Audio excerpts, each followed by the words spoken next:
19টি উড়োজাহাজের বহর নিয়ে সেবা দিচ্ছে রাষ্ট্রীয় পতাকাবাহী বিমান বাংলাদেশ এয়ারলাইন্স। বর্তমানে বিমানের উড়োজাহাজগুলোর মধ্যে দু ধরনের ব্র্যান্ড রয়েছে, একটি যুক্তরাষ্ট্রের বোয়িং, অপরটি কানাডার -8, যার মধ্যে বিভিন্ন মডেলের 14টি বোয়িং আর -8Q400 আছে 5টি।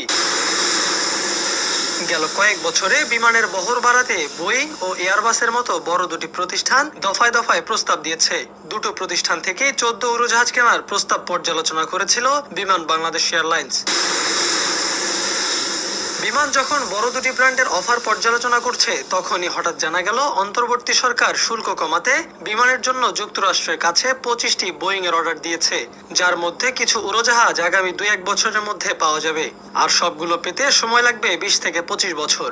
অর্থাৎ প্রতি বছর গড়ে বাংলাদেশকে একটি করে উড়োজাহাজ ডেলিভারি দিবে বোয়িং। এবার প্রশ্ন, এতগুলো উড়োজাহাজ নিয়ে কি করবে বিমান? বাংলাদেশ 349 এর behind the landing traffic dash। যদিও বিমানের বহর বড় করার পক্ষে মত আছে বিশেষজ্ঞদের, কারণ প্রতি বছরে হজের মৌসুমে অনেক লাভজনক রুটের ফ্লাইট সংখ্যা কমিয়ে হজ ফ্লাইট পরিচালনা করা হয়। এছাড়াও উড়োজাহাজ সংকটে লাভজনক রুটগুলোতে চাহিদা থাকা সত্ত্বেও ফ্লাইট বাড়াতে পারছে না সংস্থাটি। তবে 25টি উড়োজাহাজের আদৌ প্রয়োজন আছে কিনা সে বিষয়ে শঙ্কা আছে তাদেরও। এতে লাভের চেয়ে ক্ষতির পাল্লাই ভারী হতে পারে। বর্তমানে একটি ব্র্যান্ড নিউ বোয়িং 737 মডেলের বিমান $70 মিলিয়ন এবং বোয়িং 777 মডেলের বিমান $150 মিলিয়ন বিক্রি হচ্ছে।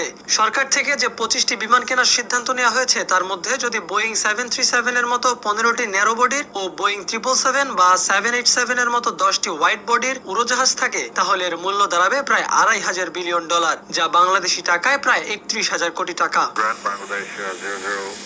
এটা তো